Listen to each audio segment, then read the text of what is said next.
Dans le podcast de cette semaine, j'ai le plaisir de discuter avec Catel Maître, spécialiste en nutrition. Elle nous conseille et nous guide pour proposer une alimentation variée et saine au service des apprentissages de nos enfants. Notre alimentation booste-t-elle réellement nos apprentissages? La réponse dans ce nouvel épisode. Bonne écoute! Alors, l'alimentation booste-t-elle vraiment les apprentissages? C'est la question qu'on a posée à Catel Maître. Bonjour Catel. Bonjour Sophie.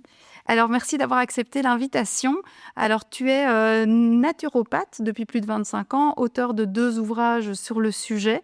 Et donc, tu étais pour moi la bonne personne à interviewer pour répondre à cette fameuse question: est-ce que finalement notre alimentation booste nos apprentissages?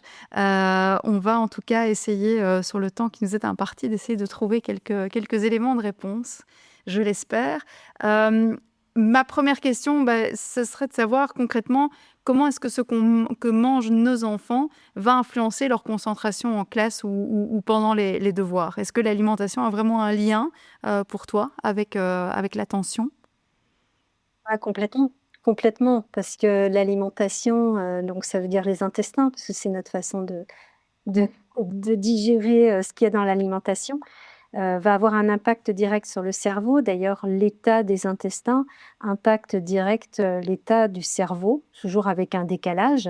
Ça s'explique très bien, puisque si on a une alimentation déséquilibrée, par exemple, ou trop industrielle, ou qui contient trop de, je ne sais pas, d'additifs de toutes sortes, Mmh. eh bien, ça peut créer des formes d'inflammation, de l'acidité. Et tout ça, ça va empêcher le corps d'absorber tous les nutriments comme les vitamines, les minéraux, les oligo-éléments qui sont indispensables pour le bon fonctionnement, justement du cerveau, de la mémoire, de la capacité d'apprentissage, de l'attention.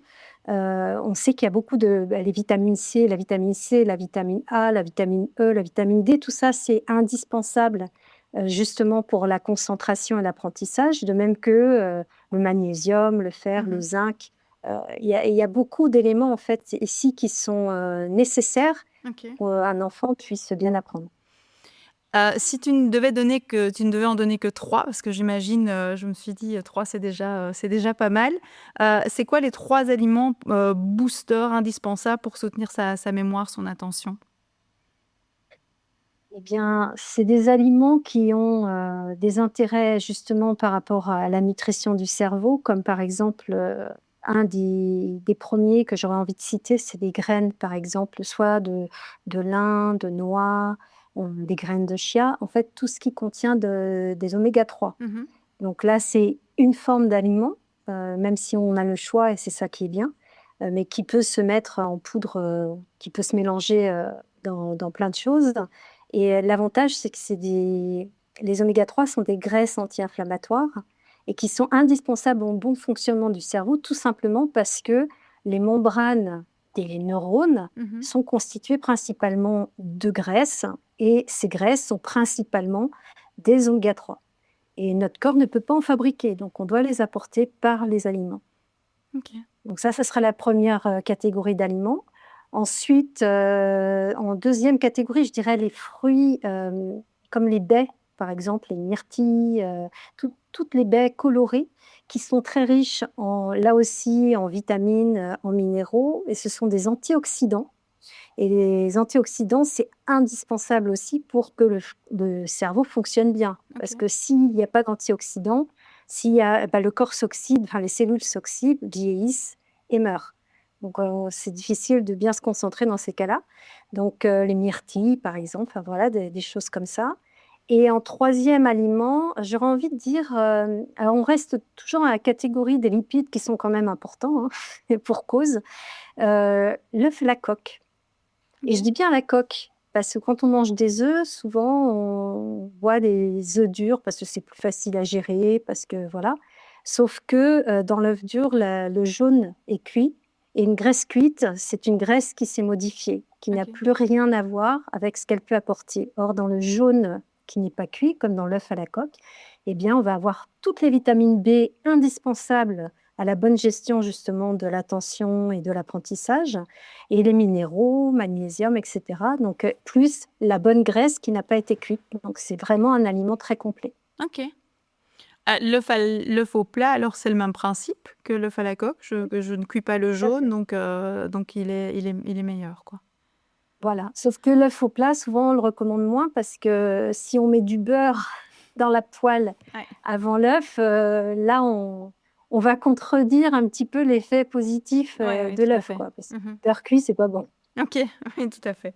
Alors, ma question suivante, c'était plus lié, à mon métier d'enseignant, de me dire quand j'étais prof, c'est vrai que moi je voyais souvent, mes élèves un peu apathiques le matin, en me disant que, ils n'avaient pas petit déjeuner. Certains me disaient parce qu'ils n'avaient jamais faim le matin, d'autres parce qu'ils n'avaient pas eu le temps et qu'ils avaient dormi le plus tard possible.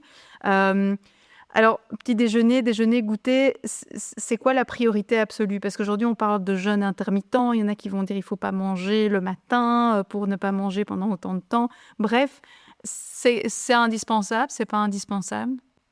Bien, quand on pense au petit déjeuner, par exemple, toutes ces personnes qui sautent le petit déjeuner parce que justement elles n'ont pas faim. Et puis il y a 2 choses à savoir. D'abord, là, on parle d'enfants, donc ils sont, justement en pleine croissance. Qui dit pleine croissance dit besoin d'aliments, mais pas n'importe lesquels. Donc, je vais revenir là-dessus quand même, très Mmh. rapidement. Et la deuxième chose, c'est que souvent, quand on n'a pas fait faim le matin, ça vient du repas du soir. Donc, il vaut mieux avoir un repas plus allégé effectivement le soir pour passer une bonne nuit, avoir une nuit un sommeil récupérateur et le matin, bah, si on a faim, au contraire, on va pouvoir, tout ce qu'on va manger, on va pouvoir le digérer tout au long de la journée. Ça va nous apporter de l'énergie, à condition de ne pas manger selon les critères, on va dire européens, occidentaux. C'est-à-dire, cette tendance à manger très sucré le matin Mmh. qui est là, plutôt, c'est mangeur d'énergie. C'est ça qui va endormir, c'est ça qui va donner qui va donner envie de manger vers 11h, dans la matinée. Donc, le petit déjeuner est très important, mais il faut considérer ça comme un vrai repas et plus orienté sur les bonnes graisses et Mmh. j'insiste sur le mot bonnes graisses et les protéines plutôt que les sucres.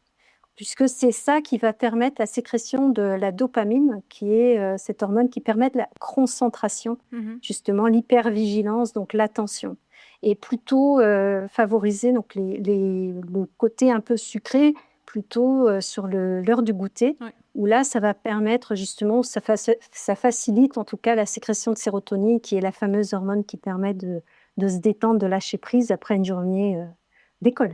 OK.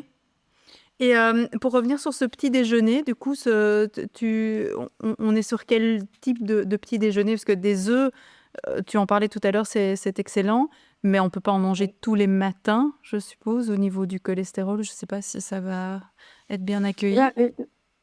alors le cholestérol, il faut savoir que c'est surtout lié à l'œuf, cuit, pardon. OK. Quand, le jaune est cuit, c'est ça qui peut provoquer, une problématique à ce niveau-là. L'œuf à la coque, c'est plus du tout pareil. Donc on pourrait, hein, parce que d'ailleurs il y a des médecins qui le préconisent de Mmh. manger des œufs tous les matins, sans problème. Après, on peut aussi se lasser et le but ici, Mmh. c'est de varier ce qui est mangé et dans le domaine des graisses, il y a plein de possibilités. Bon, il y a des graisses plus ou moins bonnes. Les fromages, par exemple, sont des graisses saturées, mais si on mange un fromage, de brebis, Mmh. de chèvre, qui est plutôt à pâte, ferme, c'est très bon le matin. OK. On peut aussi, si on a du pain, on peut manger, du pain, mais dans ce cas-là, comme c'est un glucide, donc c'est un Mmh. sucre, c'est bien de l'accompagner avec une graisse parce que la graisse, enfin la bonne graisse, va ralentir la pénétration du sucre dans le sang. OK. Ce qui va, avoir moins de dommages sur justement la concentration, par exemple, pendant la journée. Donc, ça peut être, quand je dis bonne graisse, bah, c'est purée d'oléagineux, purée d'amandes, purée de noisettes, des choses comme ça, OK. plutôt que le beurre qui est une graisse saturée. Mmh. OK. Oui, donc j'entends quand même, on est plutôt vers du salé, en tout cas au petit déjeuner, comme tu disais, donc avec Plutôt. des bonnes graisses et des œufs et pourquoi pas, enfin, sauf s'il y a lassitude, ce qui risque d'y avoir quand même au bout d'un moment si on mange que des œufs le matin, mais alors plutôt l'œuf à la coque. Plutôt l'œuf à la coque et puis plutôt, tout ce qui, contient des protéines, ça peut être aussi des champignons, hein. Si on regarde en fait les petits déjeuners qui sont dans la culture, Mmh. en dehors de l'Occident, on s'aperçoit que dans tous les pays, ils ont des repas vraiment complets qui sont surtout basées justement sur les protéines et les bonnes graisses. Je sais pas, des olives, on a l'houmous, dans Mhm. certains pays, on va avoir, des soupes dans d'autres pays, on va avoir des poêlées de champignons encore dans d'autres pays. Enfin bref, c'est vraiment il faut considérer ça comme un vrai repas. Mhm. Alors certes, le matin, c'est la problématique de, bah, le temps de préparer Oui, le tout à petit fait. déjeuner. Mhm. C'est pour ça qu'on peut s'adapter aussi à ça et quand on n'a pas vraiment le temps, bah, c'est prendre le petit déjeuner classique, on va dire à base de pain qui est sucré, mais par contre rajouter des éléments qui vont contrebalancer. Ou ça peut être aussi, par exemple, un fruit, enfin comme la banane Mhm. qu'on écrase et on va y rajouter une graisse qui va équilibrer finalement comme je disais, le passage du sucre, dans le sang. Donc c'est vraiment le faire de façon intelligente en sachant que, chaque élément a son importance et Mhm. il y aurait beaucoup, beaucoup à dire Oui, oui, tout à là-dessus. fait. Et les conseils pour le goûter, parce que tu disais là on peut partir sur quelque chose de plus sucré, mais s'assurer qu'on a un Mmh. goûter équilibré. Alors c'est vrai que le matin, comme tu disais, c'est un peu la course, on n'a jamais vraiment le temps. Moi je me dis ici, c'est bien le soir, j'essaye de me dire, allez, on anticipe, on prépare, comme ça demain matin on est plus cool. Euh, Tu aurais une recette ou en tout cas un chouette petit goûter qui pourrait se préparer et qui soit peut-être un peu plus équilibré que le petit Choco Prince dans dans le sac? Bon, bah, ça va pas être difficile que ce soit plus Oui, équilibré c'est que ça. ça. Mais ça peut être dans une boîte, par exemple, si le goûter est pris à l'école, ça peut être des cubes Mhm. de fruits frais et même à la limite, faire participer l'enfant, je sais pas moi, par exemple, la veille, en faisant tremper, les cubes de fruits dans un peu de chocolat fondu. Un bon chocolat, noir, au contraire, parce que ça va équilibrer, hein, comme je disais, une graisse avec un sucre, ça peut équilibrer. Ça peut être, pareil, des tout ce qui est fait maison, évidemment, a la priorité parce qu'on va mettre moins de sucre et on va mettre moins de choses, moins de graisse, Mhm. mauvaise graisse dedans. Donc ça peut être effectivement des barres, faites avec des graines oléagineuses comme les amandes, les noisettes, les graines de sésame, des choses comme ça et puis, auxquelles on va rajouter, du chocolat, Mhm. une céréale comme par exemple des flocons d'avoine. Oui, C'est aussi très j'allais te bon les poser la flocons question d'avoine. parce qu'on en parle beaucoup des flocons d'avoine. On voit beaucoup de recettes circuler sur l'utilisation du flocon d'avoine mélangé avec des œufs justement pour avoir des préparations qui soient, je crois, un peu agréables à manger, un peu goûtues, mais Oui, parce qu'on peut faire même des porridge avec, Mhm. donc c'est cuire finalement, enfin ça se cuit très très rapidement et puis on peut y mettre des fruits, on peut y mettre plein de choses et il faut savoir que l'avoine a cette capacité, on appelle ça une plante adaptogène parce que ça a la capacité à la fois de donner de l'énergie si le corps en a besoin, mais aussi de calmer, le trop plein d'énergie si, Ok. le corps justement est en état d'excitation. Donc c'est vraiment une céréale intéressante. Ok. Donc, bonne à utiliser pour ces petits goûters aussi. Je crois qu'il y a pas mal de petites recettes, comme je disais, qui circulent sur l'utilisation. Mais donc, tu disais donc préconiser, oui, des fruits. Les légumes, parce que moi, je fais souvent ça, des petites Oui. carottes, des petits concombres, des petites choses comme ça. Parce qu'aussi, parfois, ça reste dans le cartable pendant tellement longtemps que je me dis à 4 heures, elle va récupérer ça, je sais pas dans quel état. Non, oui, parce que les légumes, effectivement, comme, on fait, par exemple, des petits bâtonnets ou des choses Mhm. comme ça et ce qui est bien, c'est pour donner envie, finalement, à l'enfant de manger, de l'accompagner d'une petite sauce maison très simple. Il suffit, alors pour les personnes qui connaissent, par exemple, de mélanger de la sauce de sésame, la Mhm. crème de sésame qu'on appelle le tahin aussi, Mhm. avec un tout petit peu de sauce soja comme, le tamari ou le shoyu. Et vous mélangez ça et ça fait une sauce, qui est très, très, très bonne pour la santé, et qui va rehausser le goût des légumes et donne peut-être plus envie d'en Ok. manger quand je suis Chouette. là. Je connaissais pas. Je vais tester ça. Merci, merci. Euh, J'avais encore une petite question par rapport à cette alimentation et aussi tout ce qui est boisson. Alors c'est vrai que moi je donne une gourde qui est bien remplie le matin et puis parfois elle revient, elle est à peine entamée, ils ont dû boire 2 gorgées sur toute la journée. j'arrête pas de leur dire qu'il faut boire de manière régulière. Toi, tu préconises quoi? Il faut combien de, de litres doivent-ils boire par jour pour, voilà, pour une bonne, bonne hydratation en tout cas?